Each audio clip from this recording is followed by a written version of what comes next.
and you're like, oh, I'm sick. Oh, I don't feel like eating healthy. So then you eat more garbage. I felt like hitting your collarbone. Why?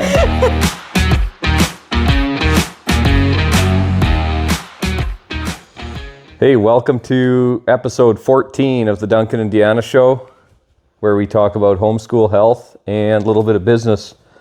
And we're going to start off with a little bit of health tonight because we are super healthy. This really bugs me how you have this thing on here. Oh, I can fix it. Just go like this. Oh. Has a magnet. Oh, that's handy. Doesn't look so goofy. But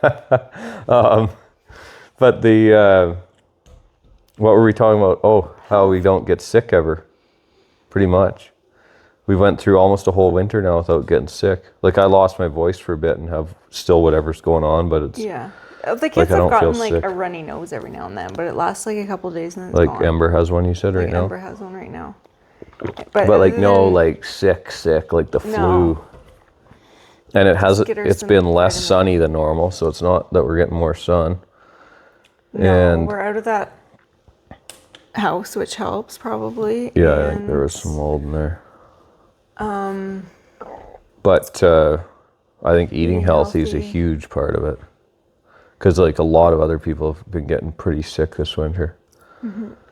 And I think no sugar or like very minimal sugar is a huge factor. Like the only sugar for the most part would be honey or maple syrup, which they have quite a bit of honey and maple syrup. Yeah. And at other people's houses they have some. A little bit. If I have any say in it, they don't have any. Yeah. And they're fine with it. You always feel bad and then you let them have some, but I don't feel bad. And because I see it as poison. I think sugar's poison. You always look at the camera like it's somebody that's going to think I'm ridiculous.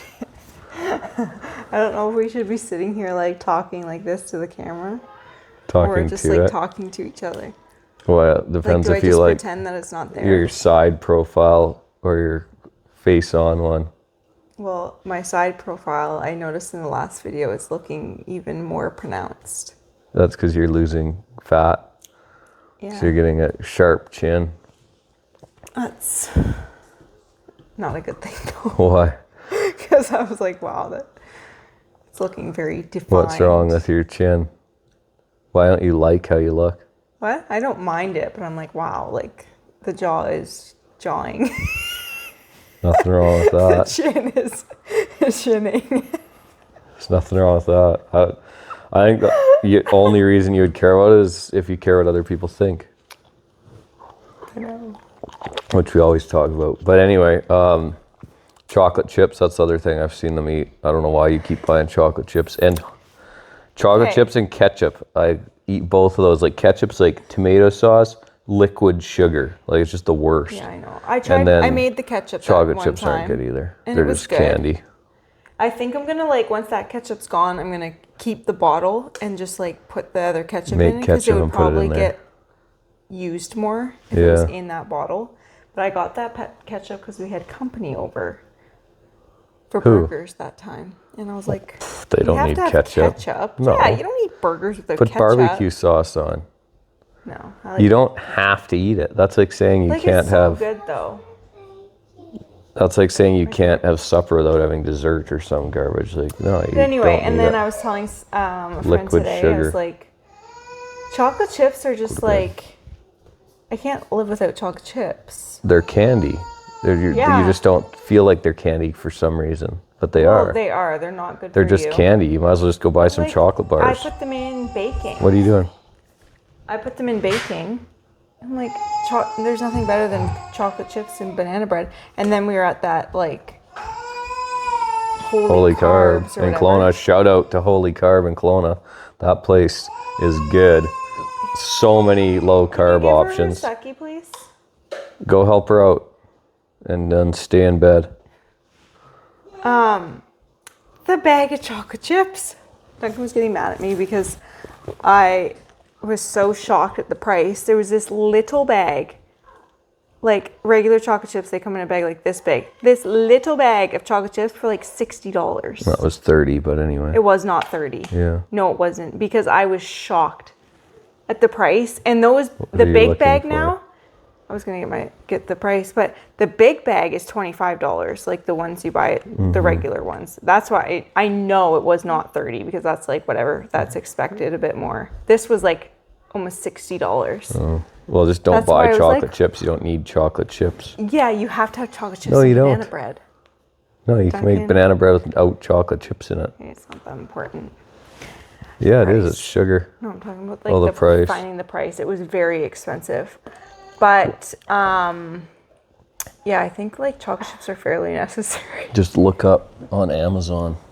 But there's Lilydale. Is that what it's called? Lilydale? That brand that has sugar-free chocolate chips, but there's not the same. This phone confuses Maybe I should try me. making some. Well, just don't even have them. No, I need chocolate chips. Sorry. I do a ton of baking. Yeah, but you don't have to put chocolate chips in. Chocolate chips. Here's no sugar added, $20. For what? How big? This tiny little bag with 1 cup in it. That's 4 cents a gram. Like, here's some more. Here, I don't know if these ones are salt free. Let me see. Because I know the price of chocolate chips. High protein chocolate chips, $18. Yeah. Anyway, there's some things that I'm like, okay, in a chocolate chip cookie, there's like 3 chocolate chips. I think we'll be fine. No, the kids sit there and eat them out of the cupboard. Well, that's just when I don't hide them. These ones, I don't know how big these are. 500 grams. That's a good size. $20. It's half a kilogram. That's not very much. Yeah. The big bag isn't even a kilogram. I might have to go lay Amber down. Oh. She's gonna be crying in the background. Do you need a new book? No, it's snoozing time.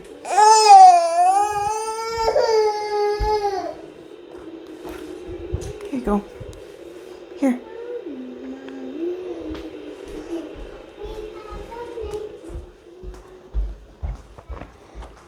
Anyway, clearly I don't like sugar. Yeah, we don't have to. It's terrible stuff. And that's why people get so sick. They're like, oh, it's flu season. No, it's not flu season. It's you're hitting Halloween, eating a heap of candy for no reason. Poison. It's literally poison. It's like it's not just the giving your kids drugs. It's just sickening. Sugar, lowers your immune food system. coloring, red 40, yellow, whatever. Corn syrups. Blue, FC, some garbage. Sick. It's just sick. It's poison. They're just searching or just did some research, and all these candies have this certain amount of I can't remember the name of what it is. The orange foods. No, they have a certain amount of whatever this chemical is, arsenic. Oh yeah. Or something. Does that sound right? Whatever arsenic is. But those, those nibs or whatever, the little things. Yeah. 96 of them, 96 nibs. Has enough, it's over the percentage that you should have in a full year. Graph? Did you see the graph? No. Is that where? Oh, it wasn't a graph. The person was literally counting them out. It was a list, and then it showed like how much of each item candy that you'd have to have for it to be over your limit or whatever. Yeah. And it was like nothing. 5 Skittles. No, I don't know how much it was for something Skittles, like that, but just sick. And so Halloween, pound down the sugar and all the other crap, and then that kicks it off, and you start to get sick. And it's conveniently not long after school starts, so everyone's like, oh, it's because it's back to school. That's because you just ate a bunch of crap. Yeah. And then there's Thanksgiving, which doesn't have as Thanksgiving, much, but people will still eat like a whole bunch of pumpkin pie or some garbage.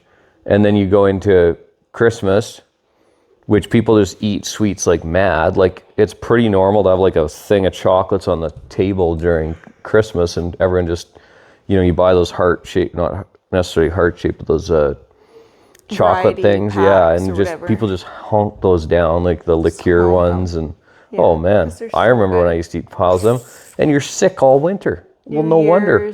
So you got less sun, you're eating more crap, lots of crap, and less good stuff because you don't got as many fresh fruits, especially, you know, if you live somewhere like here in the Okanagan where you get fresh fruit all summer. And fresh fruit but you're eating is like less fresh stuff. Insanely you're eating expensive. more sugar and more garbage. And then you're like, oh, it's flu season. It's not flu season. It's I'm putting a lot of crap in my body, and my body's like, oh, I can't handle it, and gets sick. I think it is helping this year. Is like we've been going on so many walks and bike rides. Staying active, fresh air. The fresh air. Exactly, 100%. Because it's warm. But it's pretty interesting how you can actually not get sick near as much as you think you have. People just are so used to it, they just think it's a normal thing to be sick half the winter. Well, it's normal to get sick every now and then. Well, you're going to get, but it doesn't have to be like a flippin' flatten you. Roller coaster, yeah. And it doesn't have to be all winter. No. Watch us get just super sick now. Probably going, I don't get sick, so I'm not worried about it. But going back to school doesn't help either. Like we homeschool, so they're not packed in a room with a bunch of other slobbery, snotty, disgusting kids too. But Rain goes to preschool twice a week. And the girls go to that thing once a week. And I'm surprised she hasn't brought home stuff because that age is the most disgusting age, like snot and... I think that we're told that that's how you get sick, but if you're healthy, your body just kills it. Yeah. Right? You're just... I don't know. Like, we're taught that, like, oh, you get sick by bringing it home. Okay, well, you might have it on you, but if I'm super healthy, my body's just like, boom, kills it. Done. It doesn't get super sick from it because you're not loading yourself up with all this stuff that's weakening, killing your immune system because you're pounding all this sugar. Sugar weakens your immune system, proven fact, and all this other crap does too. Mm-hmm. Pounding it in you. Like, just look at some of the candies, like, and then you want to really get disgusted, go watch how they're made. But you ever see any of those videos of them in the big factories? Pizza, I was watching one about Domino's Pizza the other day, and it literally has I believe petroleum in it. Yeah, a lot of stuff actually has petroleum in it. There's massive batches of this dough and all this crap that they're making in this huge, like, it's just so insane. I'm just looking sick because you know that kids get sick and you give them Tylenol or whatever. Yeah. It's like, oh, they do some sugar free. No, that's another thing. All those are loaded with sugar. Major food dye. You can get or dye free ones now, but they're like bright pink. Well, I went to when I was losing my voice at the show. I'm like trying to find stuff to, like, I got to keep my voice because I'm trying to work this show. And I went to, like, try and find something to take, and all of it, first ingredients like glucose, fructose, or sugar for all these things. I'm like, that's literally going to make you sicker. And then you're going to be eating all these. They're essentially candies that make your throat feel okay. Yeah. Yeah. High fructose and making the sickness just drag on. Sorbitol usually contains sorbitol, sucralose, and sometimes high fructose corn syrup for flavoring. And then people pound all that stuff. You're like taking Tylenol, taking all this stuff to try and, like, that cold and flu stuff, you know, that you take at night, and all these other things, and so then you're not letting your body fight it, so it doesn't build up the immunity. Wonder if they actually lower your immune system. Now you're sick, and you're like, oh, I'm sick. Oh, I don't feel like eating healthy. So then you eat more garbage. It's just like an endless cycle. It's disgusting. And we're gonna get so sick now. No, we won't, because we're not gonna go eat a bunch of crap. Like, Valentine's Day's coming up. Yeah. Whoop-de-doo. Let's have a steak. I'll cut the steak in a shape of a heart. Cut a heart-shaped steak. Yeah. But what was I saying? I don't know. Oh, I forget. But it's a cycle. Like, well, that's what they say. Like, I've heard it all the time, and like nurses and all these people, they get mad about it, but 99% of the nurses are unhealthy people.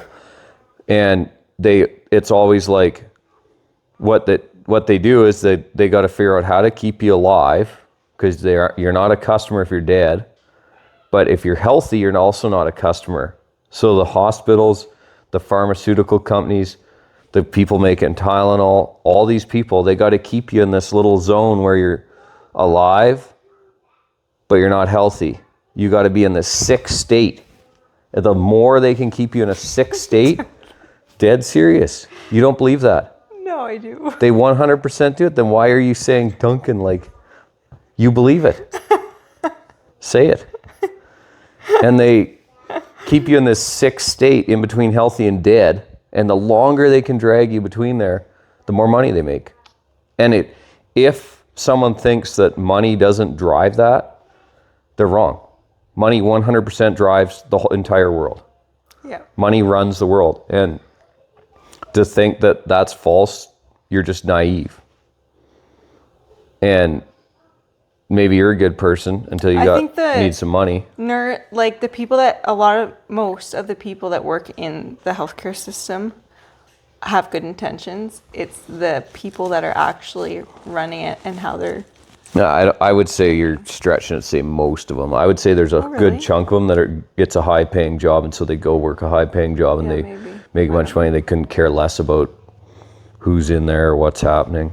Lots of the doctors, too, they don't care. They're just there to make money. The quicker they can write you a prescription and send you back out the door, the more money they make. It's true, I would say. And I would say the same with nurses. There's some nurses that probably care, but like most of them are pretty unhealthy. Like you go in the hospital and see the nurses, and they aren't spit. None of the people in the hospital are like, you're not like, oh, this feels like a lot of healthy people here together. Like, well, you get served food. If you have to ever stay at the hospital, they feed you there, and they feed you, you're like, it's worse than prison. Serious? It is probably the worst food I've ever had in my. Well, I didn't even eat it. Been served in my entire life.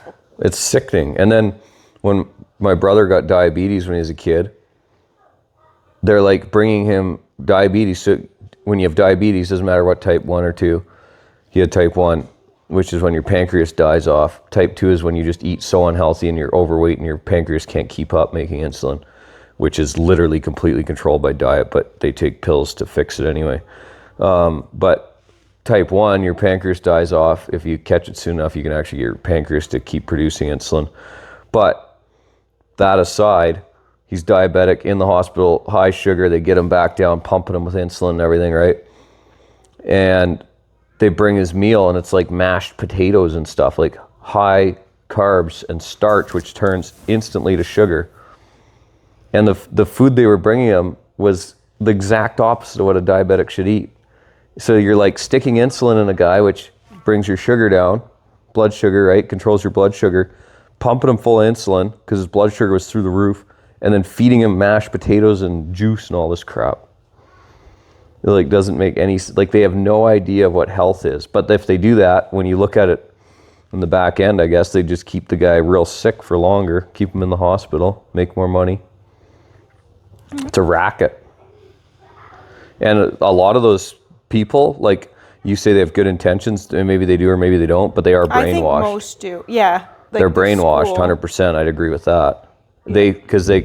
And you listen to a nurse, like that time we were talking to that nurse, and I didn't know they were a nurse, but I knew as soon as they responded, whatever I said. Yeah, I was like, oh no. It was just like the way they responded. That, because they would disagree with a lot of what we just said. Yeah. And it's because they're brainwashed.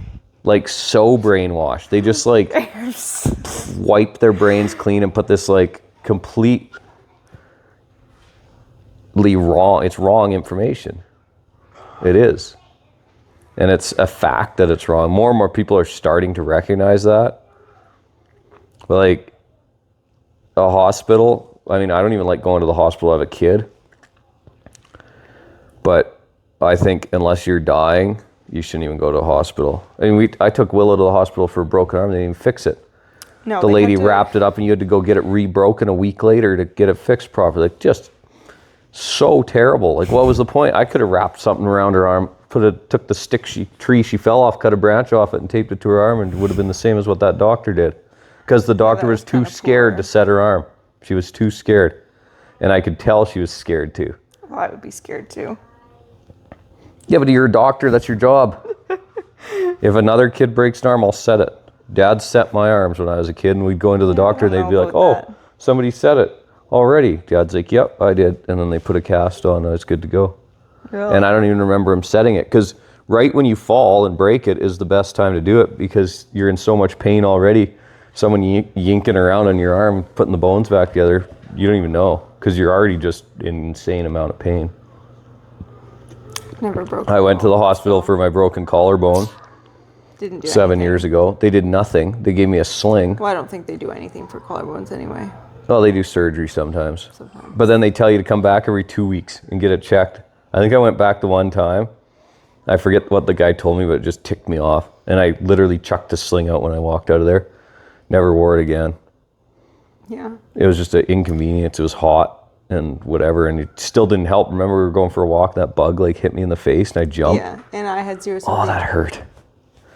What do you mean zero sympathy? You should have sympathy for that. Okay, I was like, literal, like, you had a broken collarbone when I was in the hospital giving birth. Yeah. I was like 9 months pregnant. You broke your collarbone. I was ticked.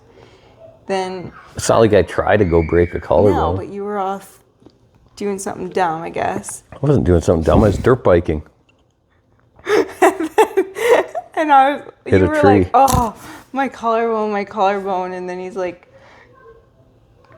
some bug hit him in the eye and he like jumped, and then he was like so like annoyed or whatever, and I'm like in labor. I'm like, please. You weren't in labor, we were walking down the street. I know, but I was like overdue at that point.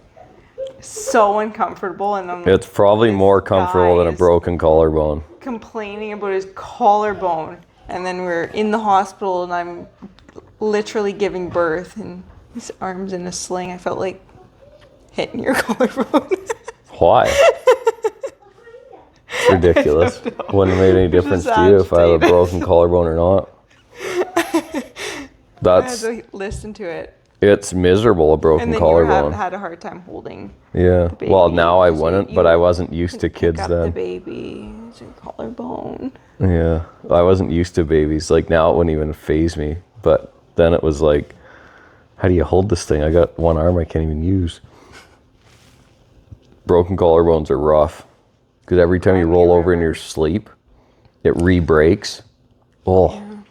That thing re-broke so many times. It's set totally perfect at one point. I don't even remember which one it is. I think it's this one, because I broke the other one when I was a kid. No, it's this one. This is the one I broke recently. And I remember it reset perfect, and then I rolled over the next night and it re-broke up like again, and it healed that way. That. Yeah, at one night I was too busy up nursing set, and the next it re-broke again. Brutal.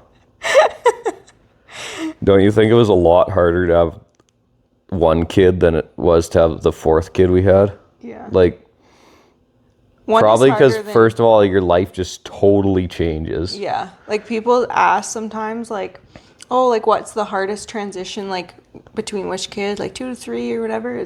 For me, it was definitely 0 to 1. Really? Oh, yeah. Like, 3 to 4 is almost insignificant. Yeah, that didn't really... Like... Yeah. Still have to potty train her, but once she's potty trained, then you're like 2 to 3 I found hard, but done.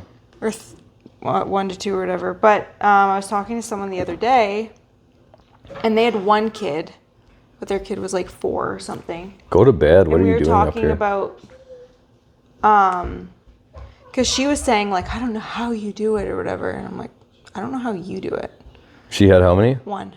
And her kid's how old? 4. What? Crazy. Because 4 is like they play together. Yeah. And one kid, you'd be like the other kid would have to be you. Yeah. And I mean, there's pros and cons. Like, there's easy stuff that's easier with one kid, obviously. Like renting a hotel. Yeah, or flying. they're not fighting. She was like, "Oh, like I don't have to worry about my kids fighting." And I'm like, well, true. she probably fights with her kid all the time. No, it's different. Guaranteed. It's different with siblings. And like bedtime would obviously be easier. Like there is stuff that would be easier with one, but there's also a lot of things that are way easier with 4. Yeah. Than 1. Well, and just the more kids, the more fun, I think. Yeah.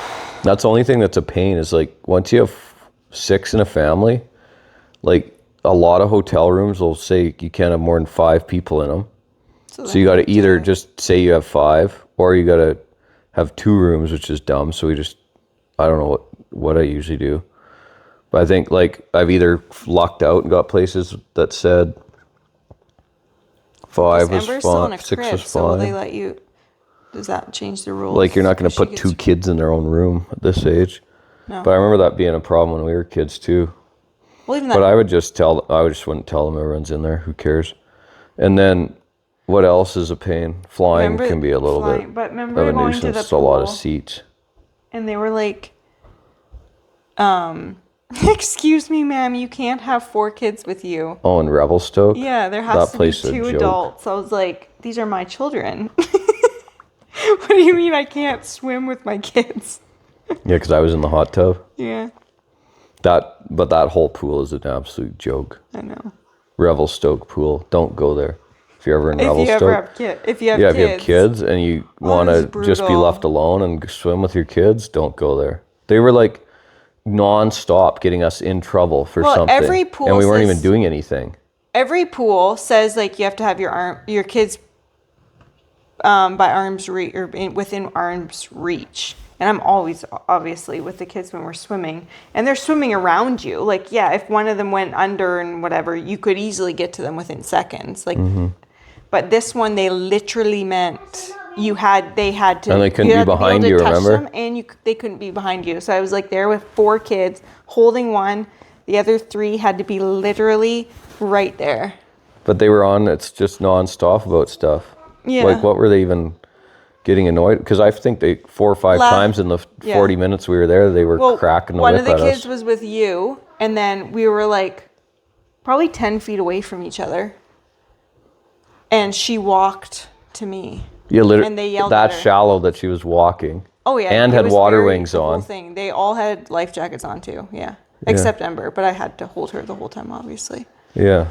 It was super weird. They could walk. They had water wings on, and the people were just losing their minds. Yeah.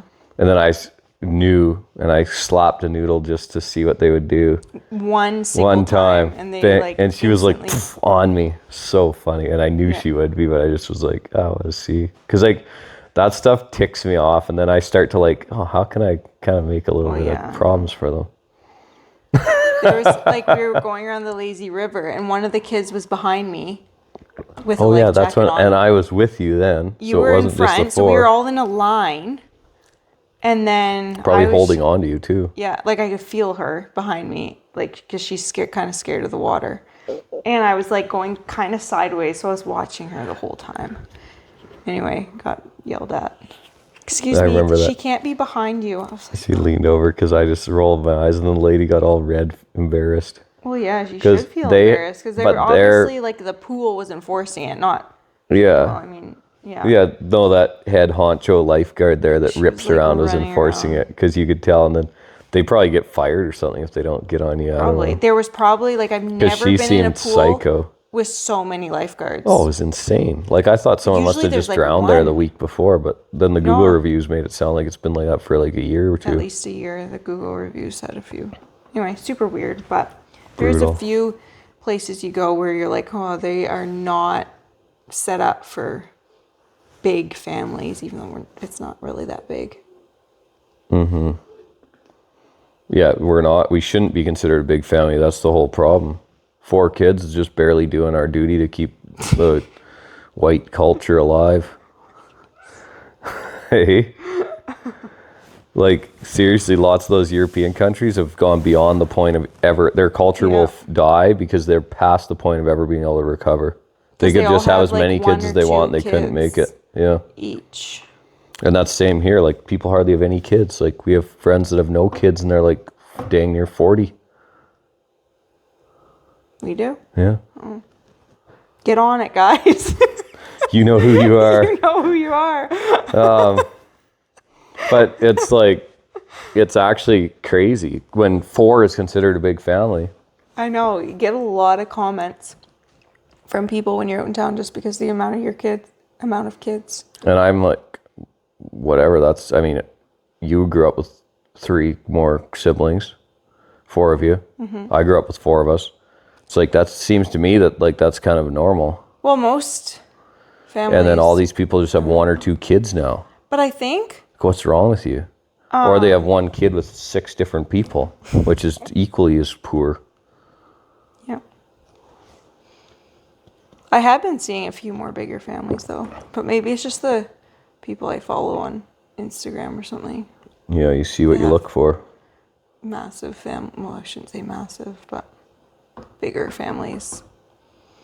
There, I'm done my water. I can go to bed now. So we're good.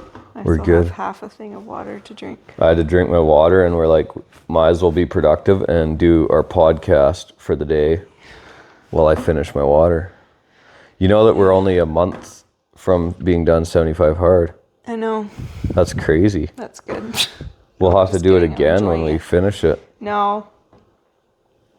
Just to get some more benefit. Maybe like there will be some stuff that I'll keep doing. Like what?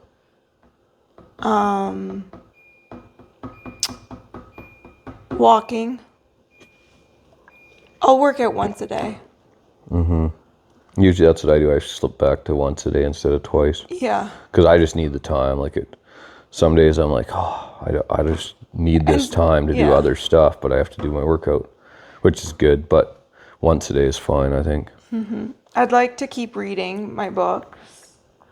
And I probably count calories for a bit longer, depending on if I've met my because you haven't hit not. 130 yet or whatever. 130. No, obviously not. What are you trying to hit? I have to keep 140? 140. Yeah. I still haven't really got under 200. I can tell you why. Why? Because you eat a ton of calories. I haven't gained weight. I just stay the same. Yeah, so that I lost a means that bit you in the need to fast, lose, and now I'm staying. or like go down calories. Yeah, but 200 is kind of a nice number. 200, you've got a little bit of heft. Yeah, if you're under 200, you're like, because I'm not fat. I wouldn't say. You think I'm fat? No. But if you're trying to get under 200, like I can tell you at why. 200, I'm at probably 15% body fat. So I have to, if I want to be 10%, which I kind of want to get to just for fun, I'd have to be 180. Yeah. Good. Hope you enjoyed the show. And don't forget to hit like and subscribe and comment and thoughts. Call us up. Come for a visit. We're in Sicamous still. Same as yesterday.